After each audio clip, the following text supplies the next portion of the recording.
দেখ ভাই তোর আমি যে ঢেই কই তুই কথাটা শুনি। দেখ ভাই সামনে রমজান আইতাছে, তুই যা ভাই একটা মাস আমার ছাড় দে।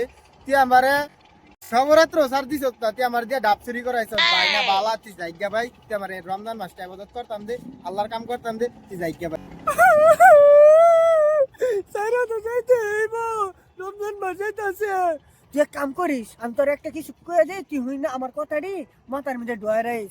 হুন, সবাই তারাবি নামাজ সবার পড়ার সময় তুই কিন্তু তারাবি নামাজ পড়বি না, তুই যাবি গিয়ে ডাব চুরি করতি। আর তুই তোর মায়ের সেই সময় ডাক দে, তুই উঠবি না, তুই কবি আমার শৈল বালা না, আমি উঠতাম না। হ্যাঁ, তুই রোজার চেষ্টা করবি না, আর তারাবির সময় সবসময় ডাব পড়ার চিন্তা করবি। হ্যাঁ, তুই আমার রমজান মাসে দিও ইবাদত করাইতি না, এই একটা মাস তুই রোজা রাখতাম দিতি না। খার তোর কপাল আলি কি আছে। तेरी गाल मरी है गाल मरी तेरी